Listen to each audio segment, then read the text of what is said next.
LeetCode Problem 145, Binary Tree Postorder Traversal. Given the root of a binary tree, return the postorder traversal of its node's values. Example 1. We're given the following input that looks like this, and this is the expected output. Example 2. We're given the following input that looks like this, and this is the expected output. This example 2 is what we're going to cover in our whiteboard walkthrough.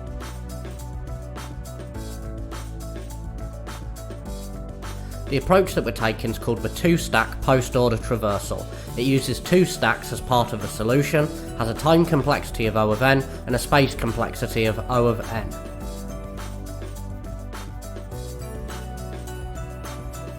Now let's walk through the example. We're given nodes 1, 2, 3, 4 and 5 structured like so. First thing we want to do is declare three variables: stack, which is an empty stack, stack 2, which is an empty stack, and the result, which is an empty array. We'll handle an edge case where we check if root equals null, returning result if it does. Step 2. Push root onto the stack. Step 3. While stack is not empty, pop the node off the stack as current node, load the current node value into stack 2, push the left child node, then the right child node onto the stack if they're not null. Step 4. While stack 2 is not empty, pop stack 2 and load the value to the result. So the root is 1, so let's push that to the stack. Then we can see the stack is not empty, so pop the stack, so the current node is now the 1 node. Add 1 to stack 2. We can see that it has a left node, so add the 2 node to the stack. The same with the right node, add the 3 node to the stack. We can see the stack is not empty, so pop the stack, so the current node is now the 3 node. Add the value 3 to the stack 2. Check if it has a left node, which it does not. Check if it has a right node, which it does not. So we'll go back to the top and check if the stack is empty. The stack is not empty, so pop the stack, so the current node is now equal to the 2 node. Add 2 to stack 2. Check if it has a left node, which it does, so push the left node to the stack, which is the 4. Do the same with the right hand side, so push the 5 node to the stack. Back to the top, and while the stack is not empty, which it's not, pop the stack, so the current node is now the 5 node. Push the value 5 to stack 2. Check if it has a left node, which it does not. Check if it has a right node, which again it does not. So back up, check if the stack is not empty, which it's not. Pop the stack, so the current node is now equal to the 4 node. Then add the 4 value to stack 2. Check if it has a left node, it does not. Check if it has a right node, it does not. We can see that the stack is now empty, so we'll break out of this while loop. While stack 2 is not empty, we can see it's not. Then pop stack 2 and add the value to the result. And then we repeat this to reverse stack 2 into the result.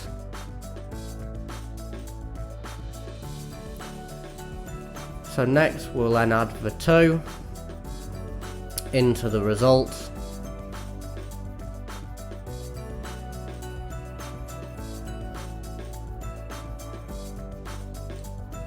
Then we want to add the 3 into the result.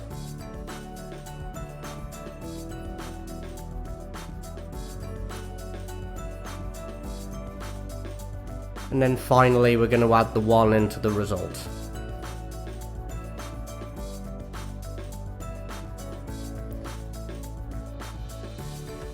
Break out of the while loop because stack 2 is empty, and step 5, return the result. Result equals 4, 5, 2, 3 and 1, which is exactly what we expected.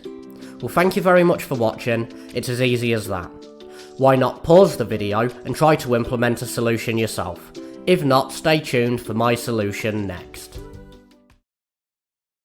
LeetCode Problem 145. Binary tree, post-order traversal in Java. Given the root of a binary tree, return the post-order traversal of its node values. Example 1. We're given the following input, and this is the expected output. Example 2. We're given the following input, like so. Looks like this. The expected output. So post-order traversal is where you load the left node, then the right node, then the root. So let's go and let's look at how that works. So left node, which is a 4, then the right node, but go into the left, which is a 6, then the right, which is a 7, then the root, which is 5, 2, 9, 8, 3, and 1. And you can see that that is the output that's expected. Then example 3, we're given root is equal to null, the output is an empty array.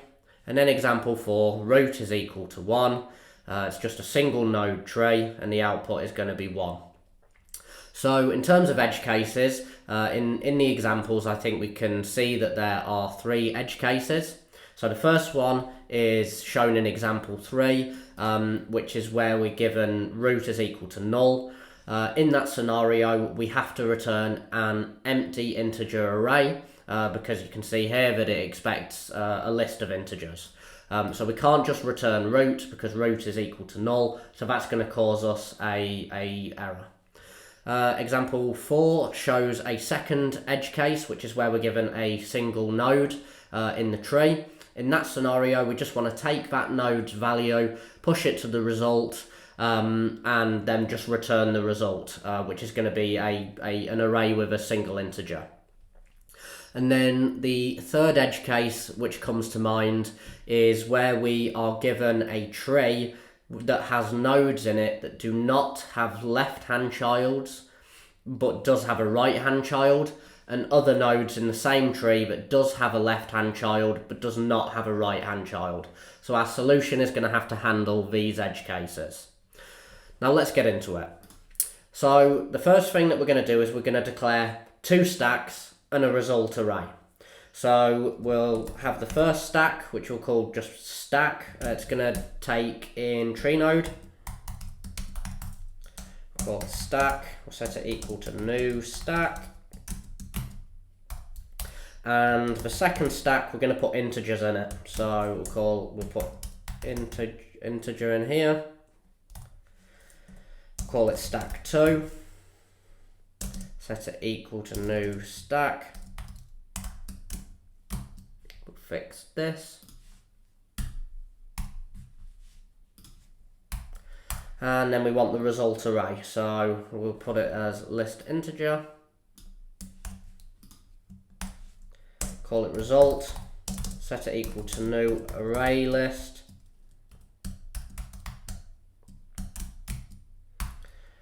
And then what we want to do is we want to handle the first edge case, which is in example 3.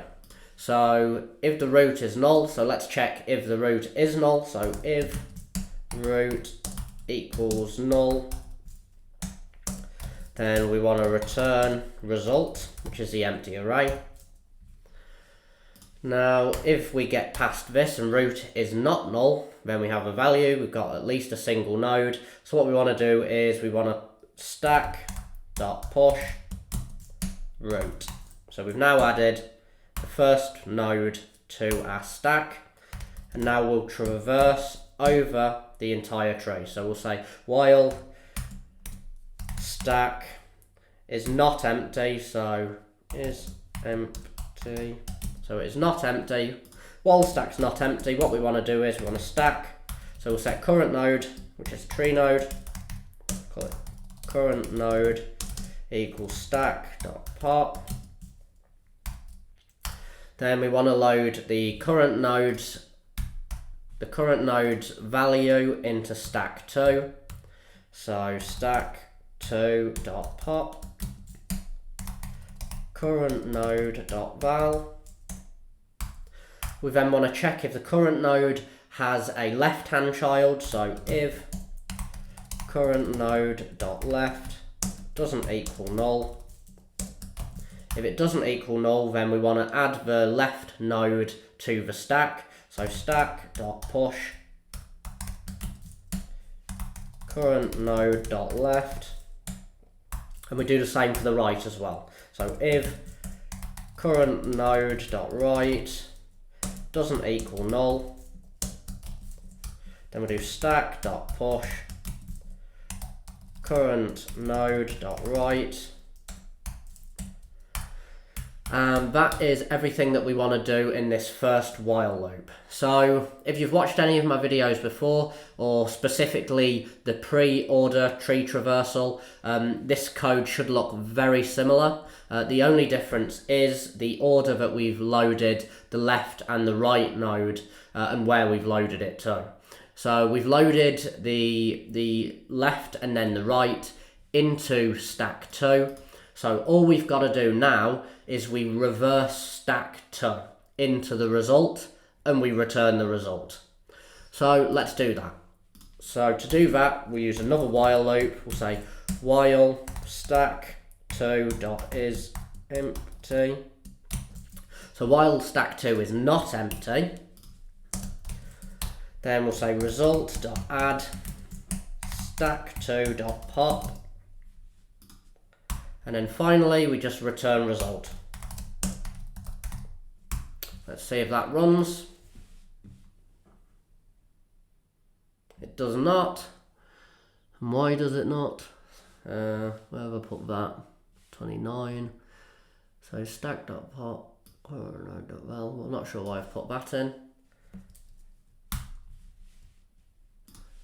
So currently stack.push. What I meant to write. So we'll try that again. Brilliant. So that's run. Now let's see if it passes the edge cases when we submit it.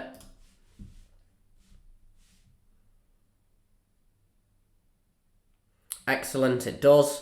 So we can see that it beats 100% in terms of runtime, and it beats 91.32% in terms of memory. I can tell you that the runtime complexity of this solution is O of n, and the space complexity is also O of n. Although this is not the optimal solution, it is a widely accepted solution in many interview scenarios. If you would like to know the optimal solution, it is more complicated, but it would have a space complexity of O of 1. If you look in, once I've produced this video, if you look in the description below, you'll find a link to that video. If you like the video, please click like, and if you'd like to see more videos in the future, please hit the notification bell. If you could please click subscribe, that's going to hugely help me and the channel out, and it's going to help me to get this video to a wider audience and help people out.